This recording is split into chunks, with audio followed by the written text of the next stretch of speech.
Hey guys, Bic Mitchum here, and today we're going to discuss what needs to take place in order for us to get content for Star Wars Battlefront 2 into and through 2020.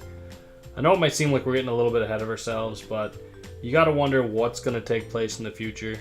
All we know is what's coming past February, and kind of makes you wonder if Star Wars Battlefront 3 is on the horizon, or if this game is just going to stop giving us content. So I figured it'd be a good time to make a video to discuss how we could have content through 2020.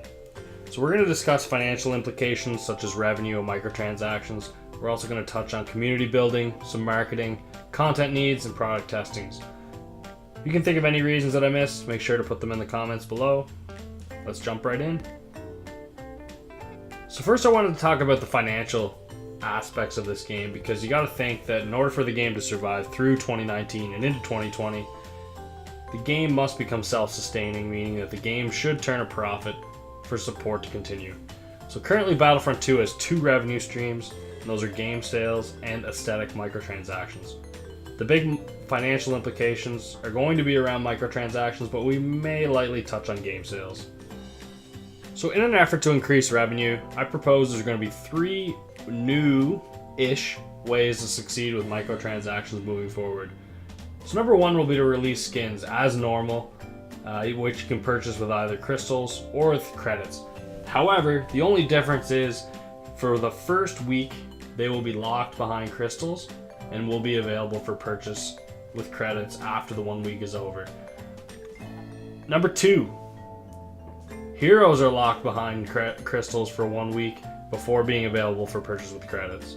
And number three, one new weapon and one new star card is added to the game per month, which could be available for the first week with crystals before being available the following week with credits. The rationale for this is that it'll still fall under the category of all content being free, but allows players to pay for early access. This would initially piss people off, I would think, but let's be honest, for the sake of having new content monthly and through 2020, you have to admit this formula would be the best way to ensure the game's self-sustaining while maintaining its promises of free future content. So if you can wait a week, it's really not that big of a deal. The reality is, the content's released so sparsely now that players that would be willing to pay for skins are saving up enough credits between content drops to buy with credits instead. So EA and DICE are missing out on revenue. In terms of aesthetics, I propose that there's a little more of structure involved, and that there's a minimum of 4 infantry skins, 2 legendary hero skins per month. Finally, to tie back to what we said about game sales, really not a lot I know about numbers, but I would think that a special edition of the game, where all the heroes are unlocked, all the villains are unlocked, and all skins are unlocked, could be released at a higher price point. An all skin add-on starting at, may say, $39.99 might yield some bites. EA can kind of gauge the revenues at that point to make sure that that price point is fair. So next up, in terms of community building, I view this as pretty important, and I think DICE and EA are going the correct direction by having hero events such as Heroes Unleashed, the no spawn timers, things of that nature, so that's great. But I think they kind of need to keep looking outside the box a little bit to make sure that they can find events where communities can work together for a common goal, which will lead to more game sales, players suggesting to their friends, and ultimately a stronger player base. So perhaps something worth looking at would be similar to the faction choice in the first DLC, but something like where the community works towards, say, 5 million kills with Luke in a period of time, or something of that nature. Something where everyone's, contributing to the same thing and really pushing, and if they get that, there's a reward of some sort. Don't know what that could be, but that's something that DICE and EA could look into. More events like Heroes Unleashed would honestly build a lot more engagement. Something like an 8 versus 8 hero versus villains would definitely be something that would be worth implementing, throwing out there, having as a limited time game mode, kind of like Hero Blast in the Battlefront 2015 mods. So in terms of content, going beyond Dooku and Anakin, it really needs to be good. Late in the year, we can expect episode 9 for 2019 to get us through the spring of 2020. but what comes in between is crucial.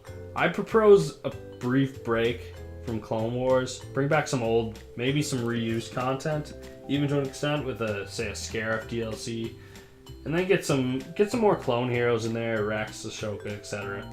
That would all tie in quite nicely. Updating the progression to allow for further unlockables is also crucial, as we cannot be expected to stay at rank 50 with max heroes and classes. Finally, a new class into early 2020 would also allow for further progression.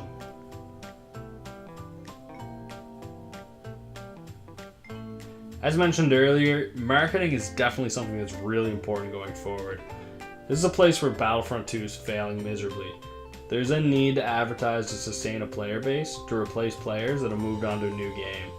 This game's pulse has never been stronger, so now's the time to get more players back to the game, get some more advertisements on YouTube and other platforms. And I think the last thing here kind of goes without saying, but it's important for them to get these glitches and bugs under control. Whether they have to hire a team to just constantly, all they do is pay them $50,000 a year each for a group of 4 of them to play the game over and over and over again until they try every absolute thing possible to look for bugs. I think they gotta do it. They gotta do something. Whether it's more game changers meetings where the game changers play the games, I don't know what it could be, but they have to get these bugs under control. So I'm assuming that there's going to be some people that agree, some people that disagree with what I had to say, so leave a comment below, let me know what you think. If you liked the video, hit the like button, and if you didn't, hit the dislike button. Simple as that. As always, bye now.